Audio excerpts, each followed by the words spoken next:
Georgia, and redshirt senior cornerback Bryquice of Dorchester, Massachusetts.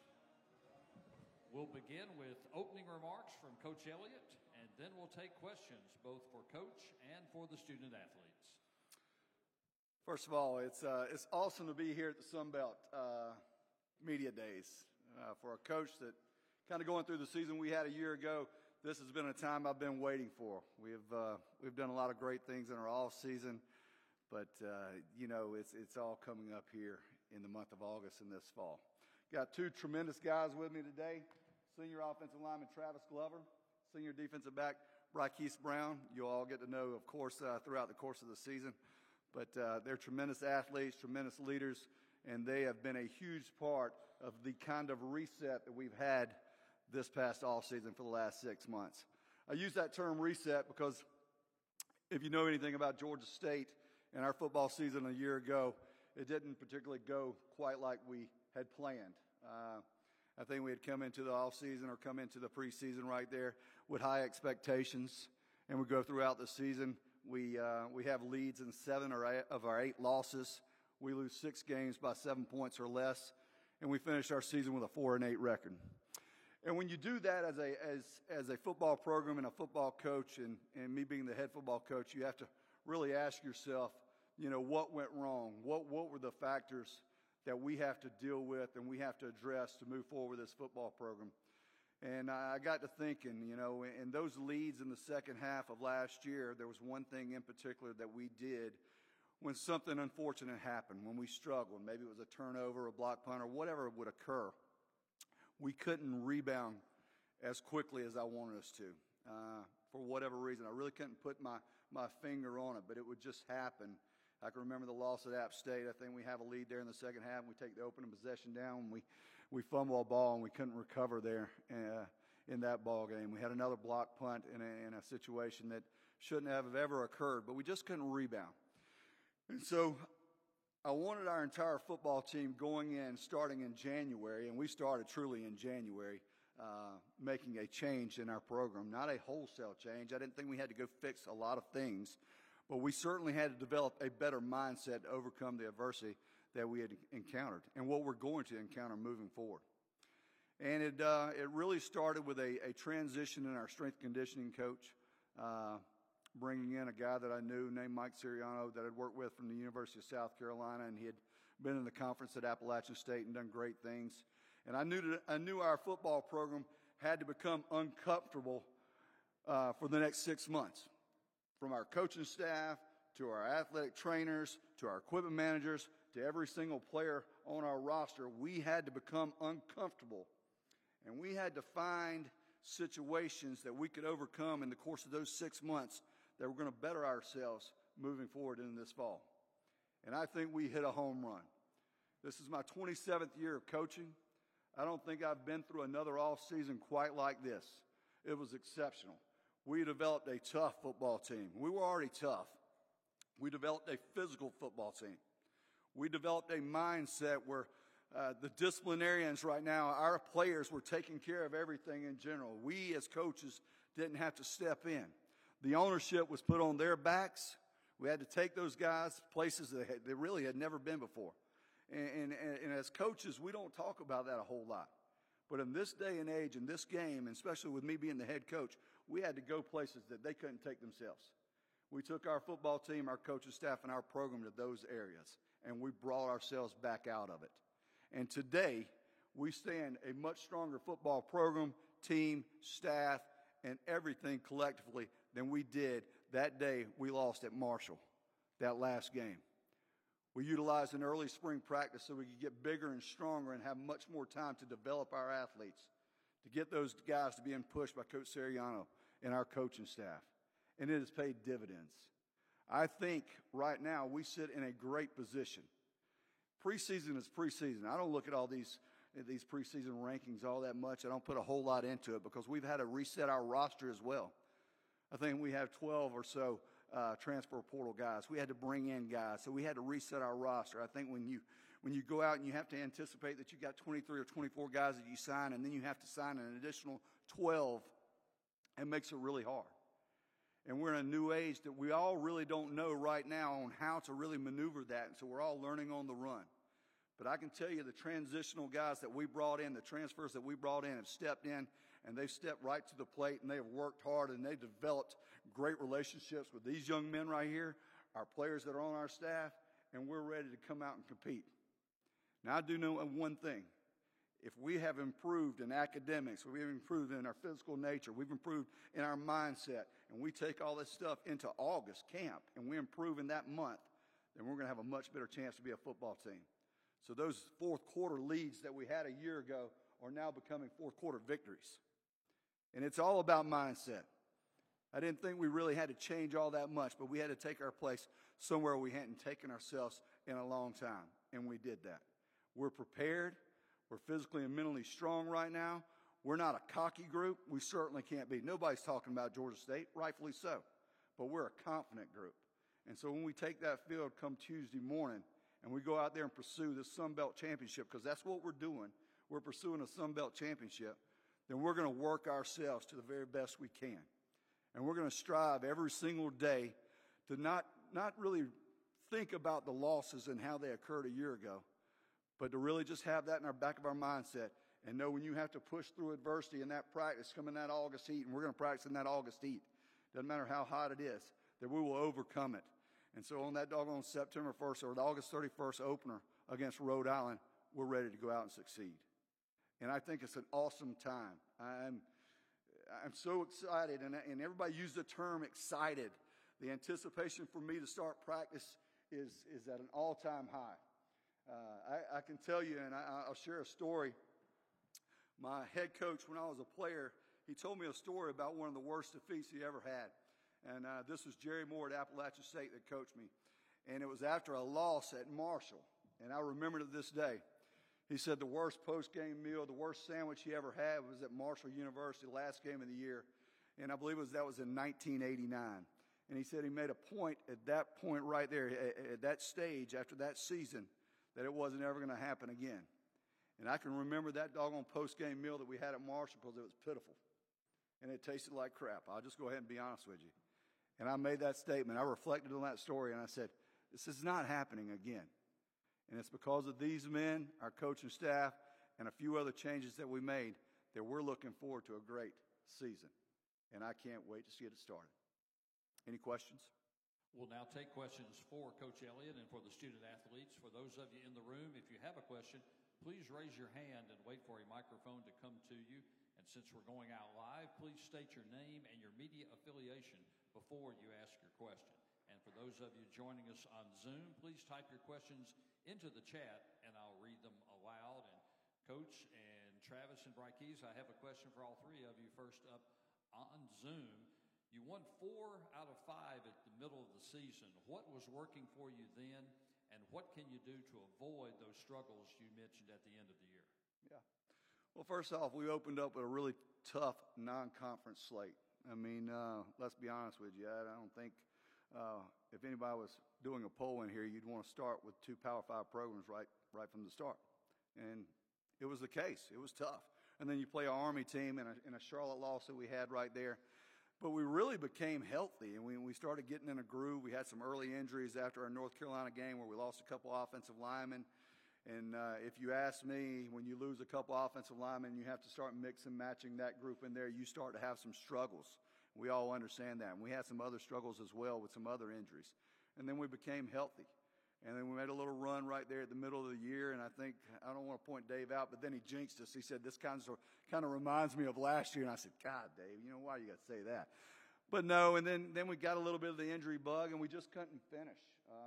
A couple of those games were very, very tough. And like I said, it was a mindset where one simple thing, maybe it was a fumble or something else would happen, and we would kind of get deflated, and it was very, very hard to overcome. So that's my thoughts. You guys, what do you think? Yeah, like Coach Elliott talked about, the 4 out of the 5 games that we won, we kind of was bouncing back off guys being injured, so we came out strong and we was able to finish those games. But wrapping up the season, we had a problem with finishing. So this offseason, we really toned in on that, changed the mentality that no matter what happened, there's a block, punt, or fumble for 6, it could be for 14. The mentality is to go attack And also to pick up off of what they said, like a big loss for us last year was Blake Carroll. So losing him and injuries last year was kind of a big piece for us. And then, like he said also as well, out of the 4 to 5 games, kind of just trying to find a way to win ball games and come together and go through adversity together. And that's kind of something that we went through this off season, going up Stone Mountain, adversity, and trying to find a pull together for one another and become one as a team. Weiler, PantherTalk.com. Right. You talked a little bit about the new faces, but how much does the stability of having Darren Granger come back as the quarterback, and like what does his leadership mean to the team? And I guess that can also be for Travis as well on the offense. Yeah, I think everyone wants their starting quarterback return, and when you have your 3-year starting quarterback returning, that feels pretty good.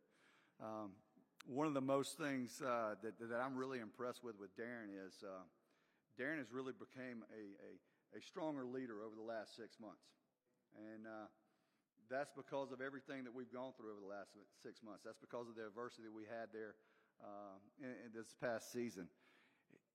He starts to have his hand on the back of our team now, so to speak. He was a happy-go-lucky guy a year ago in the previous year, but now he has a little pulse. And we have a group that we call a pulse group. They're kind of the temperature of our team. And now these guys, these 2 individuals as well, they have a hand on this team, this offense, this defense. So I look for Darren to be a strong leader. He's gained 20 pounds over the course of the 6 months. He's transformed his body. He's done more than what's expected. He's gone out there each and every day with a mindset to be very, very the leader that we need him to be. And I can't wait to see him take the field. Yeah, like Coach just said, I can't wait to see Darren Granger out there this year and be able to block for him because he's one of the guys that over these 6 months that have made a lot of strides. Like he said, he gained some weight, put on some weight. He's still running the same. He's passing the same. He's an incredible leader. Like he pushes me to be a better leader because the way he's commanding the offense, the way he gets guys going, just hearing him speak and the things that he says motivates us to just really be behind each other. Go ahead. Most definitely, like having Darren is definitely huge for us, especially with him coming back, being a starter, being in the program for multiple years, and just having him to lean on when it gets tough. Sometimes we're going to need him like 3rd and 5, short situations. We know we got Darren where he can do both. He can either throw it or he can run it. So having him in situations like that, Darren's huge for us. And Coach, a Zoom question along those same lines. Your rushing attack ranked in the top 15 last year between Darren and Marcus Carroll. Will that be a strength again? And how has KZ Adams stepped in to help there? Yeah, I think anyone that knows me as a head football coach, I've been an offensive line coach for a number of years. So, we want to have an effective running game. We lost 2 great backs a year ago. We actually lost 1 back there towards the end of the season last year. But I think we are very, very fortunate to have a guy like Marcus Carroll back with us. I've said this a number of times throughout the course of today. I think Marcus Carroll may be the very best back that we've had at Georgia State. I call him Mr. Muscle. He's strong. He's physical. He can pass protect. He's powerful. He can do a lot of things for us. So we're going to try to have an effective run game. With a guy like Travis Glover right over here and his comrades beside him, I think we can. And then when you throw in a KZ Adams, KZ Adams is going to be a guy that not a lot of people have heard about. 2 years ago, he was the leading rusher in the entire country. He rushed for over 3,125 yards. And so now we're going to throw him to the mix. He's got an electric-type move. He's silky smooth, and he can really put his foot in the ground and go. So we're anticipating a big season out of our rushing attack. We got to get Travis Glover and the boys right, and I think that's going to be handled quite nicely, and we're going to move forward our rushing attack. Zoom question, Coach, from Matt Cummings of I Will State Podcast. With there being such an abundance of talent in the Atlanta metro area, and with the resources you have when your university is located in an urban setting, how are you and your staff using the blueprints of schools like UCF and Cincinnati to ensure that Georgia State can experience the same success they have and become one of the premier programs in all of the group of 5? Well, we are. We're right there in downtown Atlanta, which has its pluses and minuses, just like every other university. We have an abundance of talent. With abundance of talent in the Atlanta, Georgia area, you have an abundance of schools you have to go and compete against. you just got to remember, our football program is turning 14 years old. We're doing everything in our power to get our name and get our program and get our brand throughout the country, not just the Southeast, but the state of Georgia. We're going out and we're always going to recruit the very, very best players that want to come and be a part of Georgia State University, whether it's downtown Atlanta, whether it's Fulton County, Gwinnett, whatever it may be, South Carolina, North Carolina, the state of Florida, wherever it may be. But we've got to go recruit players that want to be at Georgia State. If we're not doing that, if we're persuading guys to have to come to Georgia State in this day and age, guess what? I want to go in the portal, coach. It's not working out so well. So our reputation as far as recruiting, we want to go and identify the players that want to be at Georgia State. Those are the players we want suiting up in the blue and white.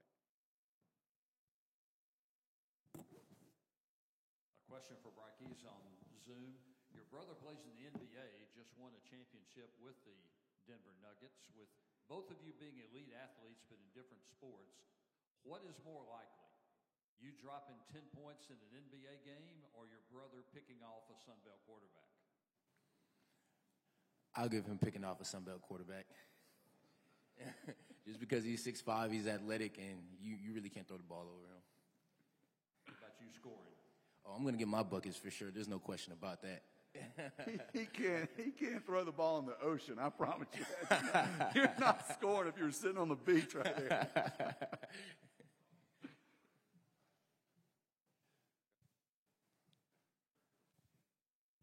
Another one for Bryquice. Early impressions, obviously, because you haven't gone through the full install, but what are your early expectations for what the defense is going to look like under new DC Chad Staggs? The defense this year under Coach Staggs, he walked in the locker room with instant respect just because we played him the past years at Coastal. So this year I expect us to be more aggressive and, ready to come with it every single game. Every game is going to be a good one. It's going to be a fight, and we're going to be there to take it all. Kind of just to top off that, in hiring Coach Staggs, you look for somebody that you know. You look for the system that you've been going against, had an opportunity to go and try to defeat him a number of times. He's got great passion for the game. He's got a blueprint for recruiting the Southeast, and he knows the Sun Belt quite well. So, when trying to identify who do you want to go after, who can you go after, and who you can land, for us to land Coach Staggs, I think was a home run. A question for Travis and Bryquice.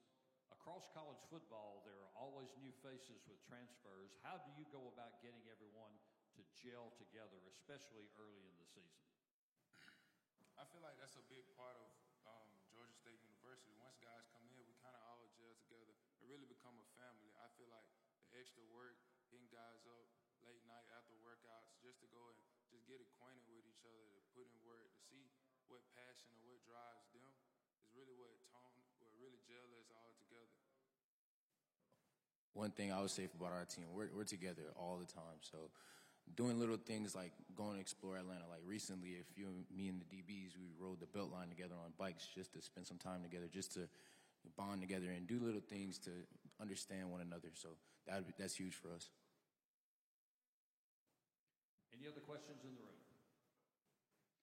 If not, thank you, gentlemen. Good luck to you this season. Thank you all very much. Thank you. We will continue here at 3 p.m.